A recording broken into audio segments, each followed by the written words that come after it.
Good morning. I'm glad you could join me on my walk today. I just want to talk to you a little bit about Psalm 23, probably the most loved psalm in the Bible. Psalm 23 is so familiar. I mean, we practically know it by heart. The Lord is my shepherd. I shall not be in want. He makes me to lie down in green pastures. He leads me beside still waters. He restores my soul. But as familiar as this psalm is, we often overlook what I think is a major emphasis in David's psalm, and that is a strategic change in person. And what I mean by that is when the psalm begins, it's written in third person. He leads me beside still waters. He restores my soul. See, that's third person. But in the middle of the psalm, when David passes through the valley of the shadow of death, he switches from third person to second person.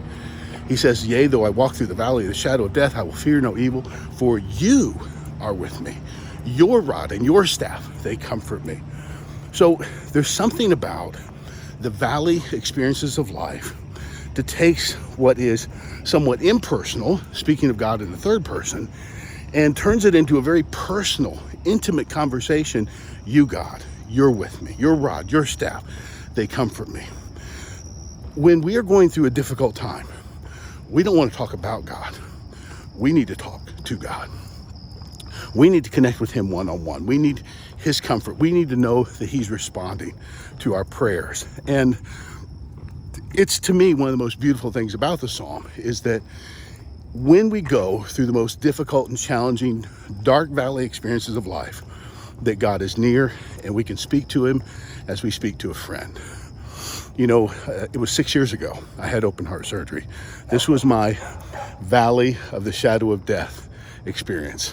And what I mean by that is, you know, I mean, they were going to crack open my chest. They were going to do the surgery on my heart. My heart would stop while they were doing the bypasses. And there was a very real possibility I might not survive that surgery.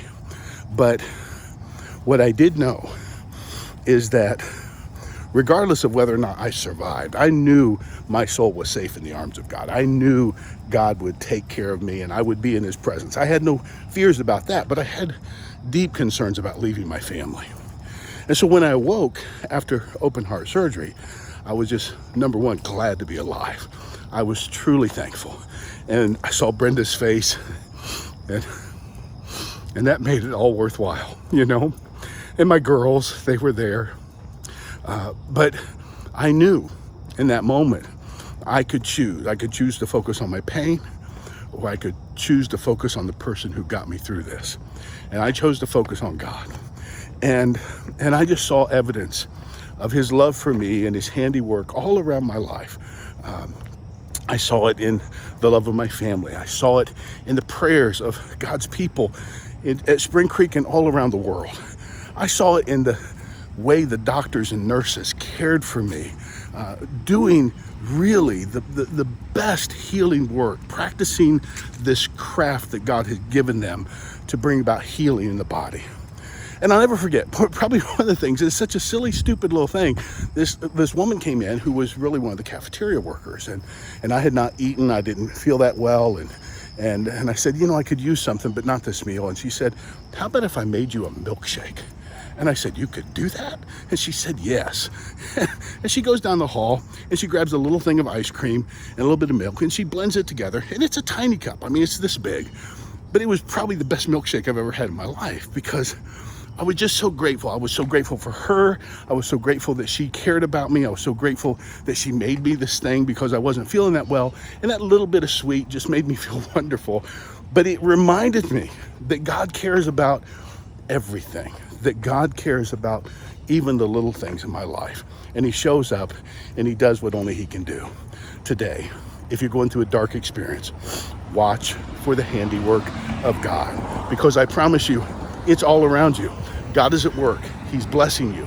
He's doing amazing things. Be faithful to turn to him, turn to the light, and the shadows fall behind you. God bless you. See you again real soon.